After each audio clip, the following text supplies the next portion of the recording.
اللہ السمیع العلیم من الشیطان اللعین الرجیم بسم اللہ الرحمن الرحیم الحمد للہ الذی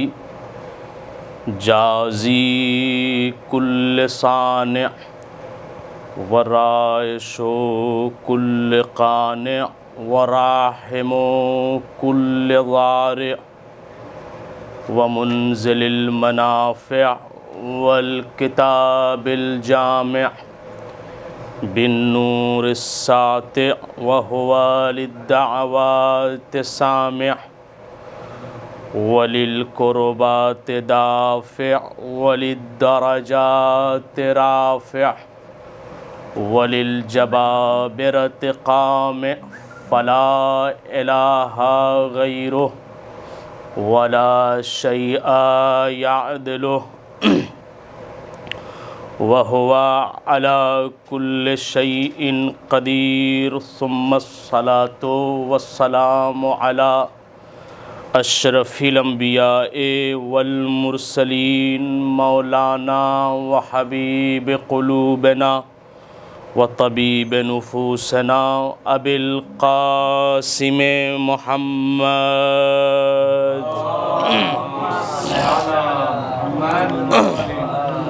وعلى أهل بيته الطيبين الطاهرين المعصومين المظلومين واللعنة الدائمة على أعدائهم أجمعين من يوم ظلمهم إلى قيام يوم الدين أما بعد فقد قال امام الكاظم عليه الصلاة والسلام من اراد ان يكون اقوى الناس فليتوكل على الله صلوات پڑھیں بر محمد وآل محمد۔ اولاً آپ حضرات سے گزارش ہے ایک مرتبہ سورہ الحمد اور 3 مرتبہ سورہ اخلاص کی تلاوت فرما کے سید اصغر عباس ابن غلام عباس، باقر امتیاز ابن امتیاز حسین، زکیہ عباس بنت اصغر عباس و جملہ مومنین و مومنات کی ارواح کو ایصال فرماتے ہیں۔ اللہم صلی علی محمد، صلوات پڑھیں بر محمد و آل محمد۔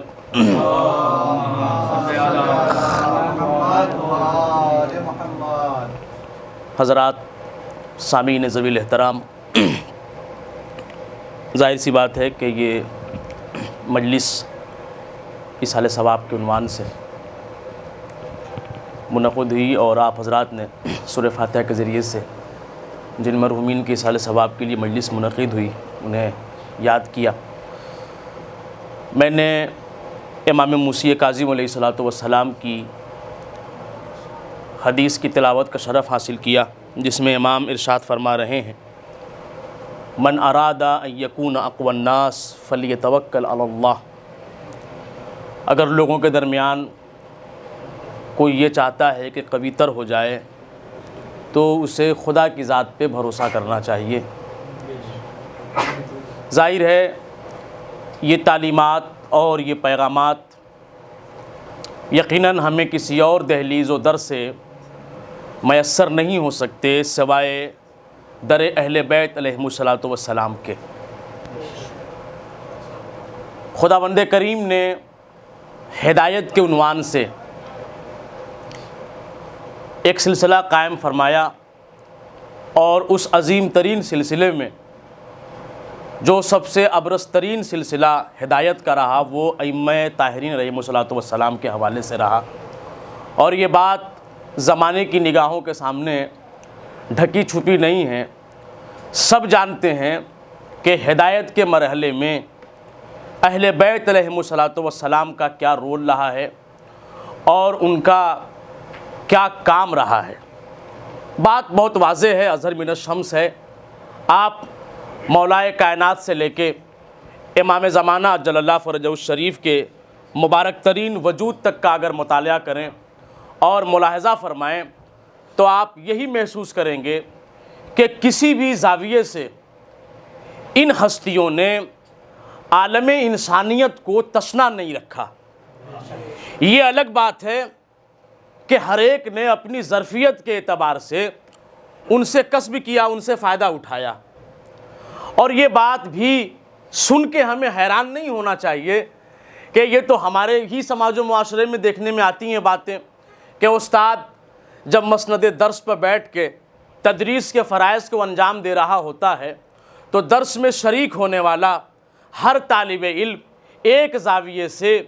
ایک انہماک کے ساتھ استاد سے اس درس کی کیفیت کو حاصل نہیں کرتا۔ ہر شخص، ہر طالب علم، ہر حاصل کرنے والا اپنے اعتبار سے، اپنے ظرف کے اعتبار سے استاد کے بیان کو محسوس بھی کرتا ہے، اور اگر وہ بیان قابل عمل ہے تو اس پہ عمل کرتا ہے۔ اہل بیت علیہم السلام کے حوالے سے بھی بے عین ہی یہی رویہ زمانے نے اختیار کیا۔ جن لوگوں نے، اس میں بھی دو گروہ ہیں، ایک وہ جنہوں نے اہل بیت علیہم السلام کے وجود مبارک کو تسلیم کیا اور قبول کیا۔ کسی کی بات ماننے کے لیے،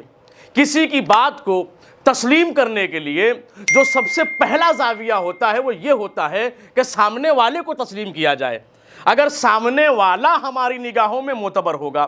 تو یاد رکھیں اس کی معمولی سی معمولی بات بھی ہمارے لیے سنگ میل کی حیثیت رکھے گی۔ کیوں؟ اس لیے کہ جو کہہ رہا ہے، جو قائل ہے، جو متکلم ہے، وہ میری نظر میں ہر اعتبار سے، ہر جہت سے مقبول ہے، تو اب اس کی ہر کہی ہوئی بات میرے لیے قابل قبول ہوگی۔ لیکن وہ افراد کہ جو اس کے علاوہ دوسرے گروہ کے ہیں، جنہوں نے اہل بیت علیہم السلام کو مانا ہی نہیں،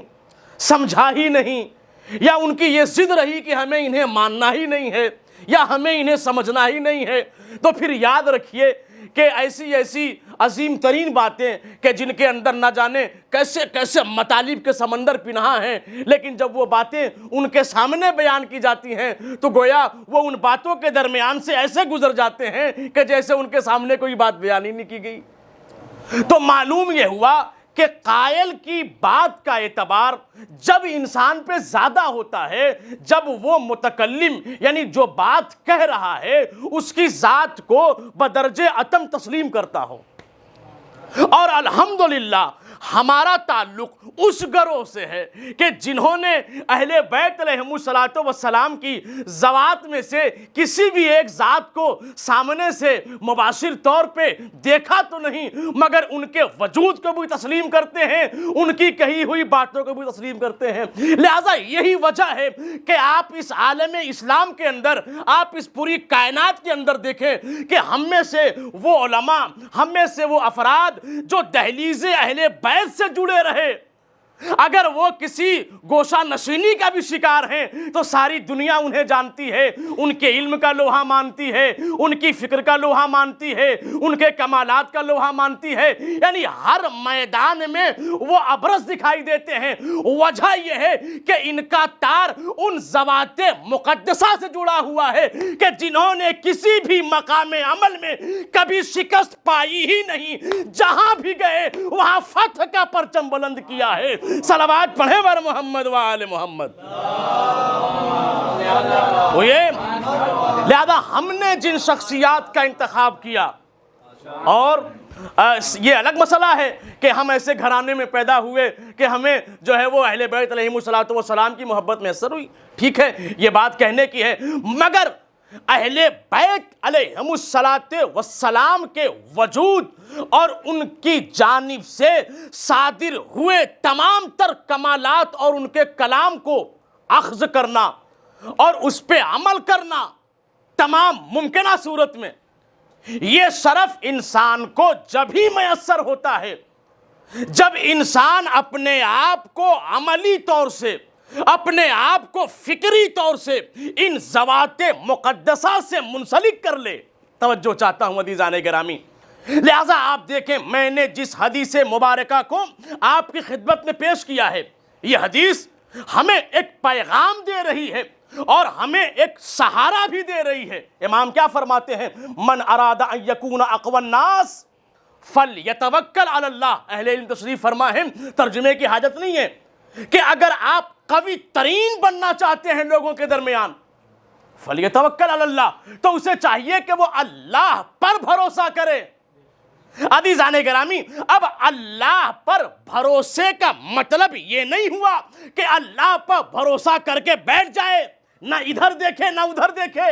نہیں، اللہ پر بھروسے کا مطلب ہوا ہی یہ کہ آپ کہ جو ممکنہ کوششیں ہیں آپ ان کوششوں کو کرتے رہیے اور اپنے امر کو اللہ پر چھوڑ دیجئے، کامیابی اور ناکامی اس کے ہاتھوں میں ہے۔ توجہ ہے عزیزان گرامی؟ لہذا امام نے کیا عظیم پیغام دیا ہے۔ آج ہمارے اس دور میں، ہمارے اس معاشرے میں، شاید میں بھی اسی معاشرے کا یا میں بھی شاید اسی فکر کا ایک حصہ ہوں۔ آپ محسوس کریں کہ ہم اپنے کسی عمل میں، اپنے کسی امر میں، چاہے وہ دنیاوی ہو یا کسی بھی زاویے کا عمل ہو، ہم نہایت عجلت کا شکار ہو جاتے ہیں، گھبرا جاتے ہیں حالات کو دیکھ کے، فضاؤں کو دیکھ کے، جس معاشرے میں جی رہے ہیں اس سے متاثر ہو گئے، جن افراد کے درمیان بیٹھ رہے ہیں ان سے متاثر ہو گئے، گھبرا گئے کہ نہ جانے کیا ہوگا۔ مگر یاد رکھیے، ہمیں اہل بیت نے صرف کہہ کے نہیں بتایا بلکہ کر کے بھی دکھایا ہے کہ اگر تمہارا توکل خدا کی ذات پر ہے تو یاد رکھو تم کسی صحرا میں بھی، کسی تنہا مقام پر بھی رہ کے تم اپنے آپ کو تنہا محسوس نہیں کر سکتے۔ کیوں؟ اس لیے کہ توکل جو تمہارا ہے وہ خدا کی ذات پہ ہے، اور اس کا جو دستے معاونت ہے وہ بہت طویل ہے، بہت عظیم ہے، وہ ایسی ایسی جگہوں سے مدد فرما دیتا ہے کہ سامنے والے کو احساس بھی نہیں ہو پاتا کہ یہ مدد کہاں سے آ گئی۔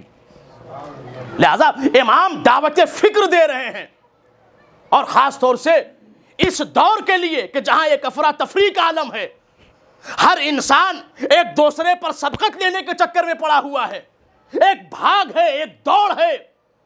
لوگ پریشان حال دکھائی دے رہے ہیں، مگر ناکامیوں کی جو سب سے بڑی وجہ یہ ہے کہ ہم سب پر بھروسہ کرتے ہیں سوائے خدا کی ذات کے۔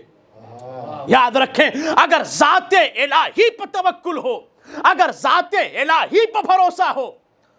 تو انسانیت کی طرف سے پڑنے والے تمام تر قدغن آپ کا کچھ نہیں بگاڑ سکتے۔ اور آپ یہی دیکھیں،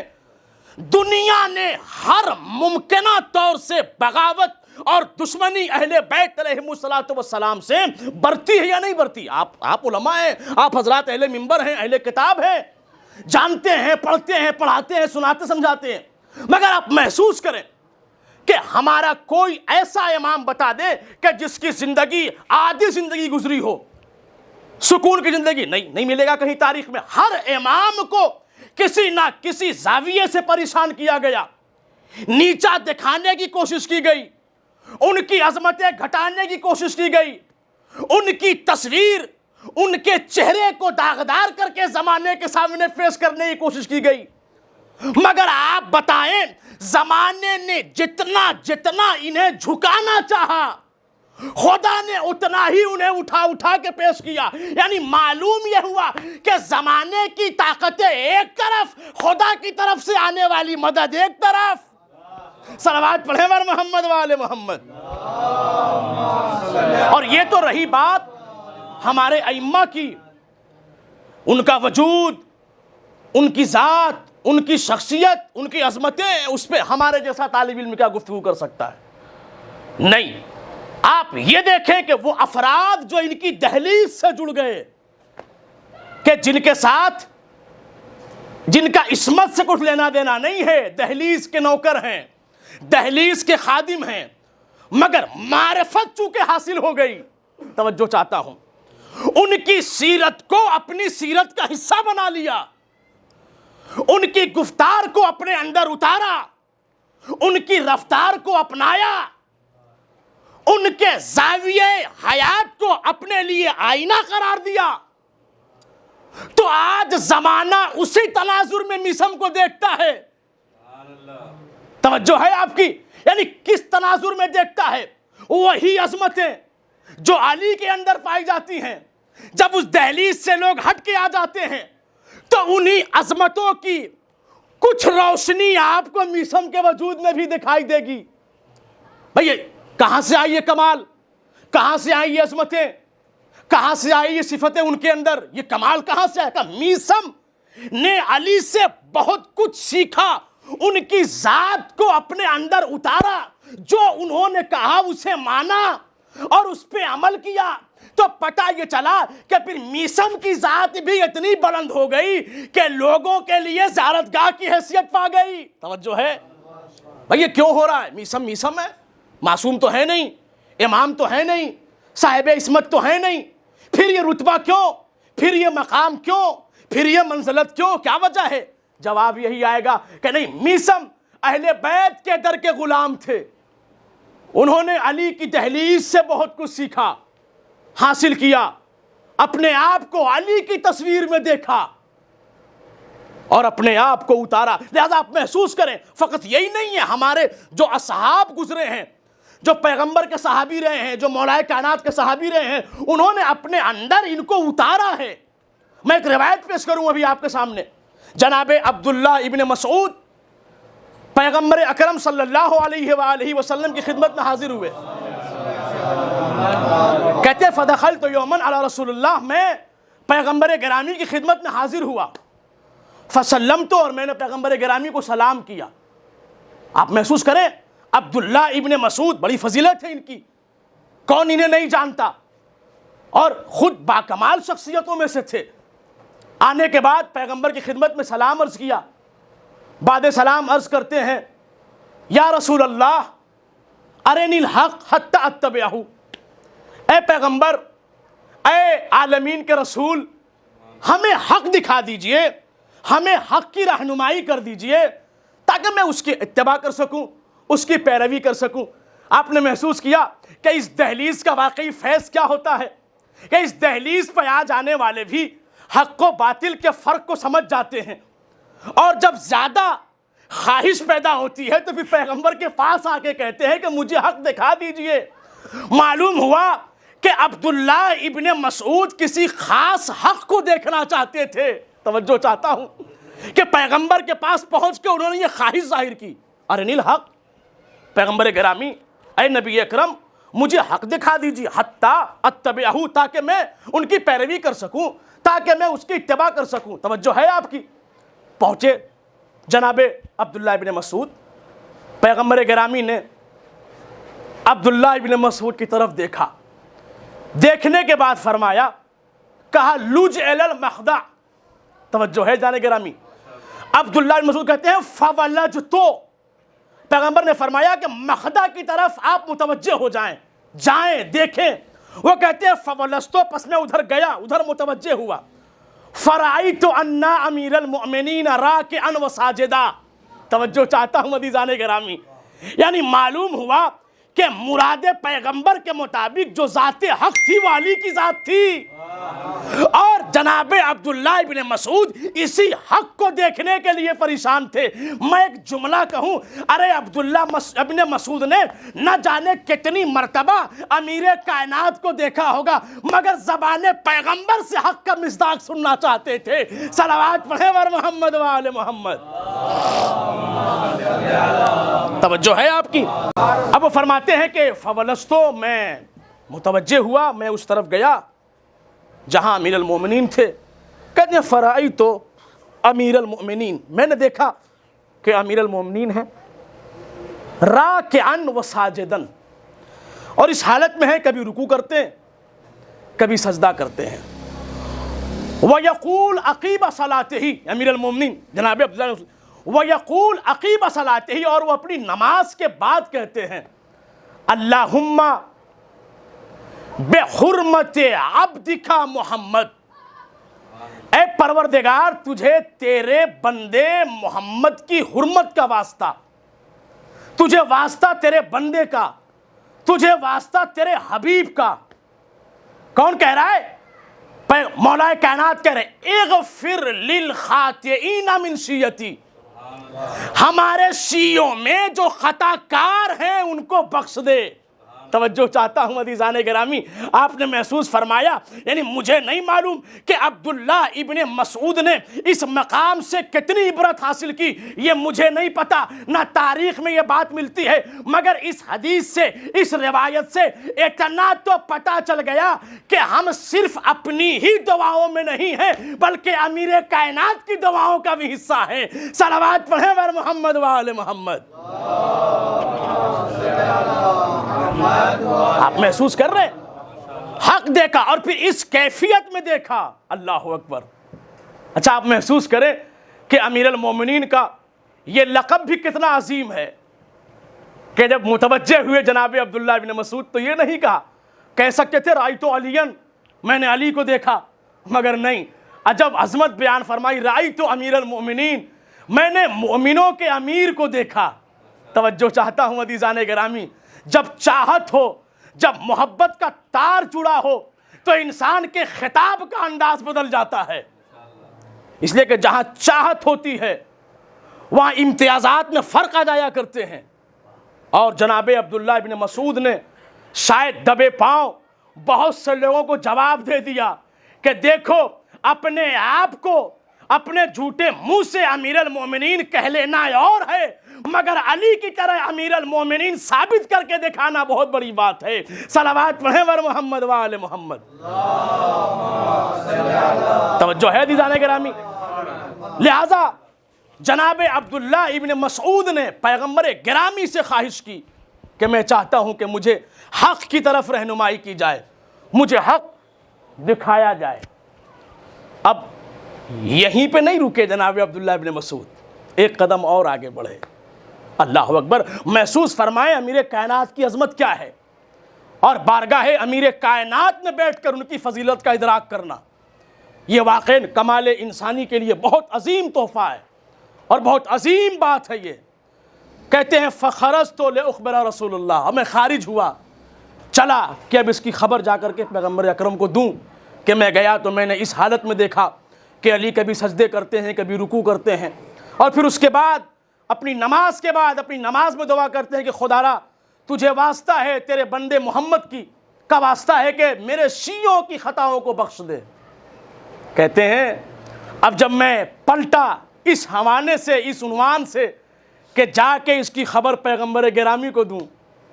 تو فوجدتہ راکعا وساجدا، تو میں نے انہیں بھی اسی حالت میں پایا کہ وہ کبھی رکوع کرتے ہیں، کبھی سجدہ کرتے ہیں۔ توجہ چاہتا ہوں عزیزان گرامی، وَهُوَ يَقُولُ عَقِيبَ صَلَاتِهِ اللَّهُمَّ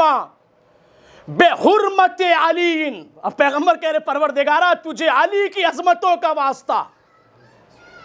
اغفر للعاصین من امتی۔ اللہ اکبر، آپ نے محسوس کیا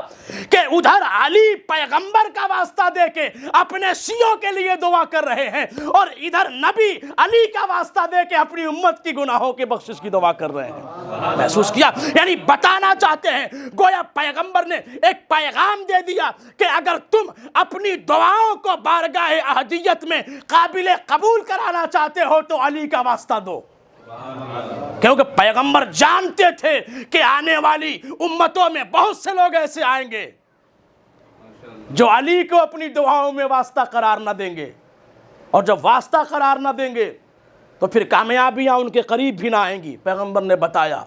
پیغمبر نے واضح کیا، پیغمبر نے روشن کیا کہ کیا ہے علی کی ذات۔ عزیزان گرامی، ظاہر سی بات ہے، میں نے پہلے ہی کہا کہ زیادہ دیر خطاب نہیں کرنا، تو گویا یہ کہ ہمارے لیے جو سب سے عظیم تحفہ، ہمارے لیے جو سب سے عظیم نعمت ہے، وہ اہل بیت علیہم السلام کی ذوات مقدسہ اور ان کی ہدایات اور ان کی طرف سے پہنچے ہوئے پیغامات جو ہم سب کے لیے واقعاً سنگ میل کی حیثیت رکھتے ہیں۔ لہٰذا امام موسی کاظم علیہ السلام نے فرمایا کہ من ارادہ، آپ نے دیکھا جناب عبداللہ ابن مسعود یہ جانتے تھے کہ حق اگر کہیں مل سکتا ہے تو وہ اسی گھرانے کے اندر مل سکتا ہے، اور جب حق کی طرف پیغمبر نے رہنمائی فرما دی تو پھر عبداللہ ابن مسعود نے علی کے دامن کو چھوڑا نہیں، علی کو پہچانا، علی کو سمجھا، علی کو اپنی ذات کے اندر اتارا، علی کو اپنی ذات کے لیے آئینہ قرار دیا اور اسی آئینے کے سامنے اپنے آپ کو سنوارتے رہے۔ آپ دیکھیں، محسوس کریں، جنہوں نے بھی اس دہلیز سے اپنے آپ کو متمسک کیا، کامیابیاں ان کا مقدر بن گئیں۔ لیکن وہ کہ جنہوں نے اس دہلیز سے اپنے آپ کو کوسوں دور رکھا، وہ پل پل یہ سمجھتے تو ضرور ہیں کہ ہم کامیاب ہیں، مگر یقین کیجئے کہ کامیابی ان کے سر کا جھومر نہیں بن سکتی۔ ہاں عزیزان گرامی، تو ایسی عظمت، ایسے کمالات خداوند کریم نے اہل بیت علیہم السلام کو عطا فرمائے۔ لہذا وہ عظیم ذات امام موسی کاظم علیہ السلام کی کہ جس نے یہ ارشاد فرمایا کہ من اراد ان یکون اقوی الناس فلیتوکل علی اللہ، تو یقیناً اگر انسان تقویت چاہتا ہے، اگر انسان، میں دوسرے لفظوں میں کہوں کہ اگر انسان انسانیت کی بھیڑ میں اپنا تشخص چاہتا ہے تو اسے یہ چاہیے کہ خدا کی ذات پر بھروسہ کرے، اس لیے کہ خدا کی ذات پر بھروسہ کرنے والوں کے قدم میں لغزشیں نہیں آئیں اور لغزشیں نہیں آتی۔ کیوں؟ اس لیے کہ اسے اس ذات پر بھروسہ ہوتا ہے کہ جس کی طرف سے معاونت ہر حال میں ممکن ہوتی ہے اور ہر صورت میں پہنچتی ہے۔ آپ دیکھیں، ہمارے ہر امام نے، چاہے وہ مولائے کائنات کی ذات والا صفات ہو، یا خود جناب فاطمہ زہرا سلام اللہ علیہا کی ذات مقدسہ ہو، یا خود اس کے بعد امام حسن مجتبیٰ، یا ہمارے تمام ائمہ، کہ انہوں نے اپنے آپ کو اس زاویے سے پیش کیا کہ خدا کی ذات کے علاوہ توکل کہیں اور ان کی ذات میں دکھائی نہیں دیتا، کسی اور جانب دیکھنے کی زحمت نہ کی۔ کیوں؟ اس لیے کہ یہ جانتے ہیں، اور اس دور میں اس کا سمجھنا بہت آسان ہے، کسی کے ساتھ ہو لینا، کسی کے ساتھ بیٹھ جانا، کسی کی ہمراہی اختیار کر لینا، کسی کی دوستی کے دائرے میں آ جانا، یہ سب فنا ہو جانے والی چیز ہیں۔ زمانے کے تغیرات انہیں ختم کر دیں گے، نہ کسی کی دوستی باقی رہے گی،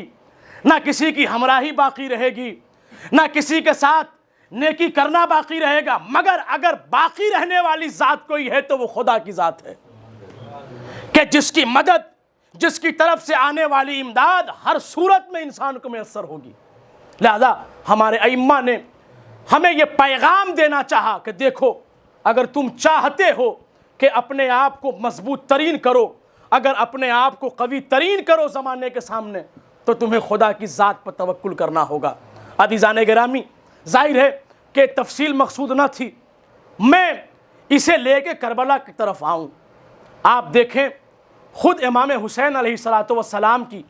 ذات والا صفات نے کربلا کے دشت میں اور کربلا کے صحرا میں توکل کا کیا بہترین مظاہرہ پیش کیا ہے۔ اس دشت بے آب و گیاہ میں کہ جہاں کوئی حسین کا ہمدرد اور حسین کا کوئی مونس اور حسین کا کوئی یار و مددگار نہ تھا، وہاں بھی حسین نے صرف اور صرف لقائے الہی کے لیے اپنی تمام تر کوششیں جاری رکھیں، کسی جانب نہ دیکھا۔ آپ دیکھیں، ابھی آنے والی تاریخ، عرفے کی تاریخ ہے، آپ دعائیں پڑھیں گے، اس دعا کے اندر یہ فقرہ ملتا ہے، خدا را جس نے تجھے کھو دیا اس نے پایا کیا، اور جس نے تجھے پا لیا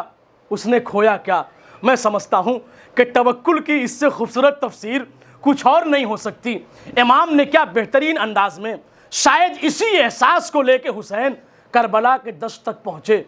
یہ یقین تھا کہ علی اکبر کھو جائے گا مگر خدا مل رہا ہے، یہ یقین تھا کہ قاسم کے ٹکڑے ہو جائیں گے مگر خدا مل رہا ہے، یہ یقین تھا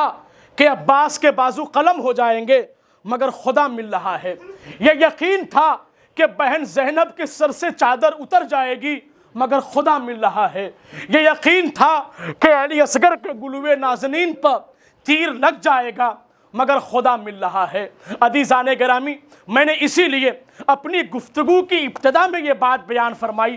کہ ہم جتنا بھی خدا کا شکریہ ادا کریں کم ہے کہ ہمیں ایسی ذوات ملی، ہمیں ایسے رہنما میسر ہوئے، ہمیں ایسے ائمہ ملے کہ واقعی جنہوں نے ہمیں کسی مقام پر تشنا نہیں چھوڑا، کہہ کے بھی ہمیں بتایا، کر کے بھی ہمیں بتایا۔ امام حسین نے کربلا کے میدان میں توکل علی اللہ کی وہ مثال پیش کی، خدا کے ذات پر اعتبار کی وہ مثال پیش کی کہ جو رہتی دنیا میں کہیں اور نہیں دکھائی دیتی۔ اللہ اکبر۔ صبح عاشور سے لے کے عصر عاشور تک، اپنی شہادت تک امام حسین نے قدم قدم پہ یہی دکھایا کہ میرا سب کچھ لٹ رہا ہے، اولاد لٹ رہی ہے، بہن کی چادر چھن رہی ہے، میری عورتیں بیوہ ہو رہی ہیں، میرے بچے قتل ہو رہے ہیں، شہید ہو رہے ہیں، مگر خدا کی ذات، خدا کی رضا حاصل ہو رہی ہے، رضائے رب کے لیے۔ اللہ اکبر۔ حسین نے کیسی کیسی مشکلات کا سامنا کیا۔ عزیزان گرامی، پوری کربلا پڑھ دوں میرے بس میں نہیں، پوری کربلا کا تذکرہ میرے اختیار میں نہیں، مگر ہاں کچھ تذکرے کربلا کے دوران ایسے ملتے ہیں کہ جنہوں نے حسین کو بہت رلایا۔ ارے اس میں سے ایک ذکر علی اکبر کا ہے۔ اللہ اکبر۔ اے عزیزو، میں نے یہی دیکھا ہے کہ امام حسین صبح سے لے کے اپنی شہادت تک ہر ایک کو اجازت دیتے رہے، ہر ایک کو بھیجتے رہے، ہر ایک کو رخصت کرتے رہے، مگر ہر ایک کو رخصت کرنے کا انداز جدا، ہر ایک کو رخصت کرنے کا انداز الگ۔ مگر اللہ اکبر، جب اپنے کلیل جوان کی رخصتی کی بات آ گئی نا، تو امام حسین کی رخصتی کا مرحلہ عجیب تھا۔ ایک مرتبہ عزیزان گرامی، شاید ہم میں اور آپ میں ابھی کوئی اس عمر کو نہیں پہنچا کہ جس کی اولاد جوان ہو گئی ہو، مگر آنے والے چند برسوں میں 15 20 برس 50 برس کے بعد جب آپ اس عمر میں پہنچیں گے کہ جب آپ کی اولادیں آپ کے شانوں کے برابر ہو جائیں اور وہ آپ کے سامنے کھڑے ہو کے موت کی اجازت کا تقاضا کرے، تو ایک باپ محسوس کر سکتا ہے کہ ایک ضعیف باپ کے لیے جوان بیٹے کو مرنے کی اجازت دینا ارے کتنا سخت ہے۔ اے عزیزو، میں پورے طور سے بیان تو نہیں کر سکتا، مگر امام حسین کے پاس جب جناب علی اکبر طلب اجازت کے لیے آئے، بابا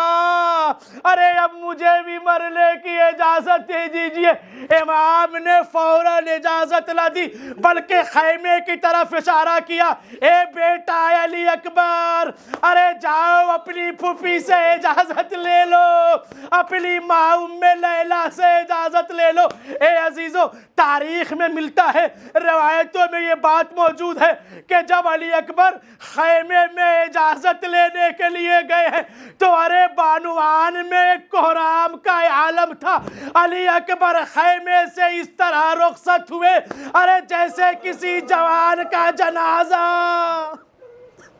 اللہ اکبر، اللہ اکبر۔ مجھے نہیں معلوم جناب زینب نے علی اکبر کو کیسے رخصت کیا، مجھے نہیں معلوم ام لیلہ نے اپنے کلیل جوال کو کیسے رخصت کیا۔ الغرض علی اکبر خیمے سے اجازت لے کے آ گئے۔ اب اپنے بابا کے سامنے، بابا پھوپھی اماں نے اجازت دے دیا، بابا اب آپ بھی ہمیں مرنے کی اجازت دے دے۔ اب جب جناب علی اکبر نے یہ کہا، ایک مرتبہ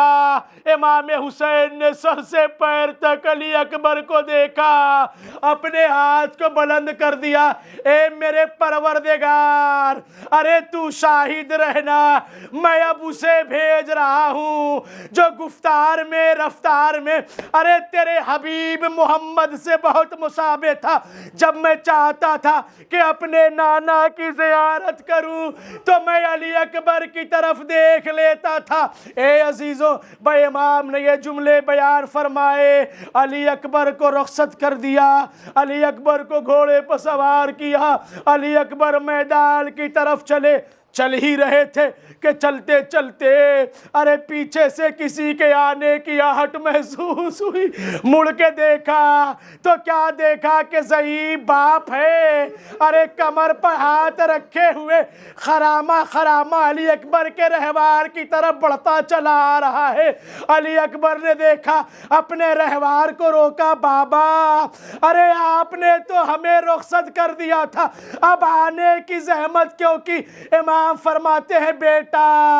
ارے ضعیف باپ ہے، جوان بیٹے کی رخصتی کا مرحلہ ہے۔ جزاکم ربکم خیر الجزا، خدا کسی غم میں نہ رلائے۔ بس عزیزوں میں نے تمام کر دی مجلس، ایک فقرہ پڑھ کے آپ کی زحمت تمام کر دینا چاہتا ہوں۔ جناب علی اکبر میدان قتال میں وارد ہوئے، جنگ کرنا شروع کرتے ہیں، مگر پیاس کی شدت غالب آتی ہے۔ ایک مرتبہ اپنے بابا کی طرف متوجہ ہوئے، بابا ارے اگر ایک قطرے آب مل جائے تو میں ان ظالموں کو بتا دوں کہ بنی ہاشم کے شیر کیسے لڑا کرتے ہیں۔ اللہ اکبر، مگر ہائے حسین کتنے مجبور تھے کہ ایک قطرے آب میسر نہ تھا۔ ایک مرتبہ امام کہتے ہیں، بیٹا ارے لاؤ اپنی زبان میرے دہن میں ڈال دو، شاید تمہیں کچھ سکون میسر ہو سکے۔ ارے علی اکبر نے اپنے بابا کے دہن میں زبان ڈالی، ارے ڈالتے ہی زبان کھینچ لی۔ بابا ارے آپ کا دہن تو مجھ سے بھی زیادہ خشک ہے۔ اے عزیزوں بس میں نے ختم کر دیا۔ جناب علی اکبر نے جنگ کی، ارے جنگ کرتے کرتے ایک مرتبہ خطرناک قسم کے زبردست حملے ہوئے۔ علی اکبر تیورا کے گھوڑے سے زمین پر گرے، آواز دی، یا ابتا علیک منی سلام، اے میرے بابا ارے میرا سلام قبول کیجئے گا۔ اس مرحلے پہ آ کے علامہ علی نقی نقن صاحب ایک جملہ پڑھتے تھے، وہ کہتے تھے کہ اس علی اکبر سے پہلے جتنے بھی لوگ کربلا کے دشت میں رہوار سے گرتے تھے تو امام کو اپنی مدد کے لیے بلاتے تھے۔ جس کا جو امام سے رشتہ تھا وہ کہہ کے، کوئی کہتا تھا یا مولائی ادرکنی، کوئی کہتا تھا یا آقا ادرکنی، اے میرے آقا مدد کے لیے آئیے، اے میرے مولا مدد کے لیے آئیے۔ مگر آخر کیا وجہ ہے کہ وہ جو آغوش کا پالا ہوا تھا، ارے جب گھوڑے سے گرا تو باپ کو مدد کے لیے نہیں پکارتا، مگر سلام کر کے شاید یہ کہنا چاہتا ہو کہ بابا ارے آپ آنے کی زحمت نہ کیجئے گا۔ اس مقام پہ علامہ علی نقی نقن صاحب بیان فرماتے تھے کہ شاید اس کی وجہ یہ تھی کہ علی اکبر کی شہادت سے پہلے جب بھی کوئی امام حسین کو مدد کے لیے بلاتا تھا تو علی اکبر امام کے ساتھ جاتے تھے، مگر اب جب علی اکبر رہوار سے زمین پہ آئے تو انہیں یقین تھا کہ اب میرے بابا کا ساتھ دینے والا کوئی نہیں، لہٰذا کہتے ہیں السلام علیک یا ابتا، اے میرے بابا میرا سلام قبول کیجئے گا۔ مگر جیسے ہی علی اکبر کی آواز سنی، ارے باپ کا دل بے قرار ہو گیا، دوڑے ہوئے گئے تو کیا دیکھا کہ جوان بیٹا ہے، ارے سینے میں برچھی کی انی در آئی ہے، حسین کی آنکھوں کے سامنے اندھیرا۔ حسین نے آواز بلند کی، واہ اکبرا واہ حسینا وسیعلم الذین ظلموا ایام قلبی ینقلبون، انا للہ و انا الیہ راجعون، رضا بقضائہ و تسلیما لامرہ۔ بار الہ ہماری اس مختصر سی مجلس سے قبول فرما۔ بار الہ جہاں جہاں بھی شیعہ حیدر کرار ہوں ان کی جان مال عزت و آبرو کی حفاظت فرما۔ بار الہ علماء کرام مراج کرام کا سایہ ہمارے سروں پہ قائم و دائم رکھ۔ بار الہ جو مقروض ہوں ان کے قرض کی ادائیگی فرما۔ بار الہ جو مریض ہوں انہیں شفاء کامل و عاجل عطا فرما۔ بار الہ امام زمانہ کے ظہور میں تعجیل فرما اور ہم سب کو آقا کے اعوان و انصار میں شمار فرما۔ ربنا تقبل منا انکا انت السمیع العلیم۔ آپ حضرات سے گزارش ہے ایک مرتبہ سورہ الحمد اور 3 مرتبہ سورہ اخلاص کی تلاوت فرما کے سید اصغر عباس ابن غلام عباس باقر امتیاز ابن امتیاز حسین ذکیہ عباس بنت اصغر عباس و جملہ مومنین مومنات کی روح کو ایصال فرما دیں۔